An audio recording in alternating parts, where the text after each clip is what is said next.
Hello welcome to N9 media. నేను మీ journalist విప్లవశ్రీ. 3 నెలలుగా చేసిన ప్రచారం, ప్రత్యక్షంగా బీజేపీ అందించిన అధికార సహకారం, భక్తి పేరిట సామాన్యుల్లో కలిగించిన కదలిక వెరసి ఆదివారం నాడు గన్నవరం దరి కేసరిపల్లిలో విశ్వ హిందూ పరిషత్ నిర్వహించిన హైందవ శంఖారావం పెద్ద జనసందోహం మధ్య జరిగింది. విశ్వ హిందూ పరిషత్ అధ్యక్ష ప్రధాన కార్యదర్శులతో పాటు దేశంలోని అనేక ప్రాంతాల్లో, ఉభయ తెలుగు రాష్ట్రాల్లో వివిధ మఠాలు, శిబిరాలు నిర్వహిస్తున్న స్వామీజీలు, సాధువులు 100 మందికి పైగానే వేదిక మీద ఆసీనులయ్యారు.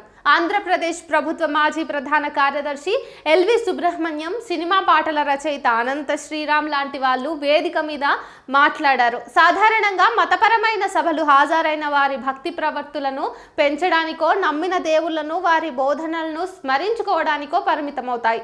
ఈ హైందవ శంఖారావం ఉద్దేశం అందుకు భిన్నమైనదని ఆ పేరులోనే స్పష్టంగా కనిపిస్తోంది. కాబట్టే వచ్చిన వారిలో భక్తి ప్రవృత్తులను పెంచడానికి కాకుండా ఇతర మతాలపైన, వ్యవస్థలపైన రెచ్చగొట్టే విధంగా వక్తలు తమ ప్రసంగాలు సాగించారు.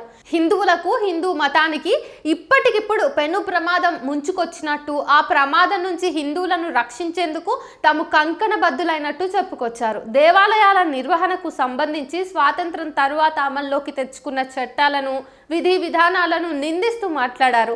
హిందూ దేవాలయాలకు స్వయం ప్రతిపత్తి కావాలనేది ఈ శంఖారావం ప్రధాన డిమాండ్. దీని చుట్టూ ఇంకో 11 డిమాండ్లు ఉన్నాయి. వీటిని ముందుకు తెస్తూ పలువురు స్వామీజీలు అనేక అసత్యాలను వల్లించారు. చినజీయారు స్వామి మాట్లాడుతూ ఎన్ని నిమిషాలు పూజ చేయాలో అధికారులే నిర్ణయిస్తే ఎలా అంటూ ప్రశ్నించారు. దేవాలయాల్లో పూజలు, ఇతర కార్యకలాపాలకు సంబంధించి ఎక్కడా అధికారులు జోక్యం చేసుకోరు. ఆగమ శాస్త్రము, స్థానిక సాంప్రదాయాలను బట్టి నిత్య సేవితాలు జరుగుతాయి. ఇతరత్ర సదుపాయాలను, ఏర్పాట్లను మాత్రమే ఆయా ప్రభుత్వాలు, ప్రభుత్వ అధికారులు చూడటం చాలా కాలంగా వస్తోంది. దాదాపుగా ఇది రాజులు, జమీందార్ల కాలం నాటి పద్ధతే. అప్పుడైనా ఇప్పుడైనా పోషణ, పర్యవేక్షణ పాలకులదే. 1987లో జస్టిస్ చల్లాకొండయ్య కమిషన్ చేసిన సిఫార్సుల కారణంగానే హిందూ దేవాలయాలకు ఈ దుస్థితి దాపురించినట్టుగా రాష్ట్ర ప్రభుత్వ మాజీ ముఖ్య కార్యదర్శి ఎల్వి సుబ్రహ్మణ్యం వక్కానించారు. వాస్తవానికి ఆనాడు దేవాలయాల్లో నెలకొని ఉన్న అస్తవ్యస్త పరిస్థితులను సరిదిద్దడానికి ఎన్టీఆర్ ప్రభుత్వం జస్టిస్ చల్లాకొండయ్య కమిషన్ను ఏర్పాటు చేసింది. జస్టిస్ చల్లాకొండయ్య 1979-80ల మధ్య ఆంధ్రప్రదేశ్ హైకోర్టు ప్రధాన న్యాయమూర్తిగా పనిచేశారు. ఆయన హయాంలో అనేక ప్రజోపకరమైన తీర్పులు వచ్చాయనే పేరుంది. ఎమర్జెన్సీ కాలంలో అక్రమంగా బనాయించిన అనేక కేసులను ఆయన కొట్టేశారు. 12 కోట్ల నిజాం నగల కేసు విషయంలో మార్గదర్శకాలను రూపొందించారు. దేవాదాయ ధర్మాదాయ కమిషన్ చైర్మన్ గా దేవాలయాల ఆస్తుల పర్యవేక్షణ, నిర్వహణపై ప్రభుత్వానికి పలు నిర్మాణాత్మక సూచనలు చేశారు. వాటి ఆధారంగా ఎన్టీఆర్ ప్రభుత్వం 1987లో దేవాదాయ చట్టాన్ని చేసింది.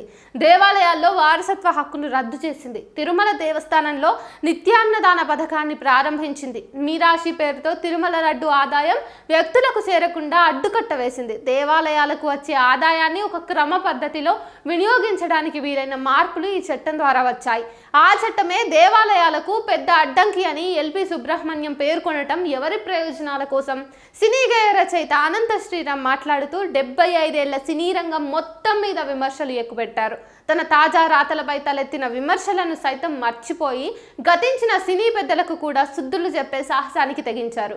కర్ణుడి పాత్రను ఉదాత్తంగా తీర్చిదిద్దటాన్ని ఎద్దేవా చేశారు. తెలుగునాట పౌరాణిక చిత్రాలను రూపొందించిన పెద్దలు కొన్ని సినిమాల్లో వర్తమాన జీవితానికి దోహదపడేలా సన్నివేశాలకు రూపకల్పన చేశారు. కాబట్టే మాయాబజార్, దానవీర శూరకర్ణ వంటి సినిమాలు ఎప్పుడు చూసినా ఆ సంభాషణల్లో, సన్నివేశాల్లో వర్తమానీయత గోచరిస్తోంది. దానవీర శూరకర్ణ సినిమాలో పుట్టుక కారణంగా కర్ణుడిని ద్రోణాచార్యుడు హీనంగా మాట్లాడినప్పుడు దుర్యోధనుడు పాత్రధారి మహానటుడు ఎన్టీఆర్ చెప్పిన డైలాగులు ఇప్పటికీ కరతాళ ధ్వానాలు అందుకుంటాయి. వ్యాస భారతంలోని ప్రధాన ఉపకథల్లో కనిపించే అనేక ఉదంతాలను ఉటంకిస్తూ వర్ణాధిపత్యాన్ని చీల్చి చెండాడిన వైనం ఇప్పటికీ మనువాదులకు జీర్ణం కాదు.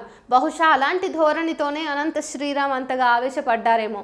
భారత రామాయణ కథలు దేశంలోనూ దేశం బయట ఒకరి నుంచి ఒకరి నోటి ద్వారానే ప్రచారం అయ్యాయని, తరువాతి కాలంలో రకరకాలుగా గ్రంథస్థమయ్యాయని అనంత శ్రీరామ్కి తెలీదని మనం అనుకోలేం.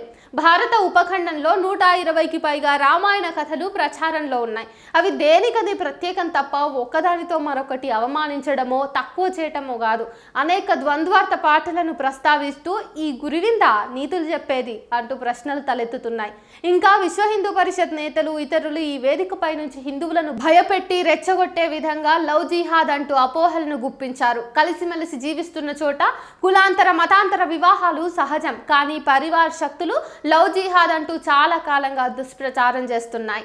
హిందూ యువతీ యువకులు నిరుద్యోగంతో నిర్వీర్యమవుతున్న, మహిళలు ఆకృత్యాలకు అన్యాయాలకు గురవుతున్న, ధరలు పెరిగి జీవనం అస్తవ్యస్తమవుతున్న, రైతులు నిత్యం సమస్యలతో సతమతమవుతున్న వారి పక్షాన నోరెత్తని విశ్వ హిందూ పరిషత్ ఆలయాలను తమ గుప్పిట్లోకి తెచ్చుకోవటానికి నానా అబద్ధాలతో ఆరాటపడటం ఈ శంఖారావంలో స్పష్టంగా వినిపించింది.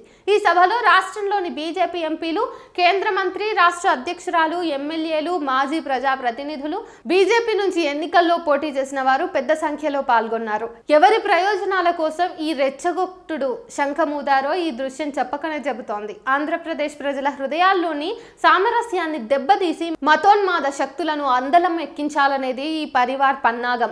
రాష్ట్ర ప్రజలు ఆ పన్నాగాలను, ప్రయత్నాలను గుర్తించి కళ్ళు తెరవకపోతే భారతదేశంలో నిజానికి హిందుత్వం నిజంగానే ప్రమాదంలో పడుతుంది. హిందువులందరూ కూడా బీజేపీ చేత, సంఘ్ పరివార్ చేత మోసం కాబడతారు.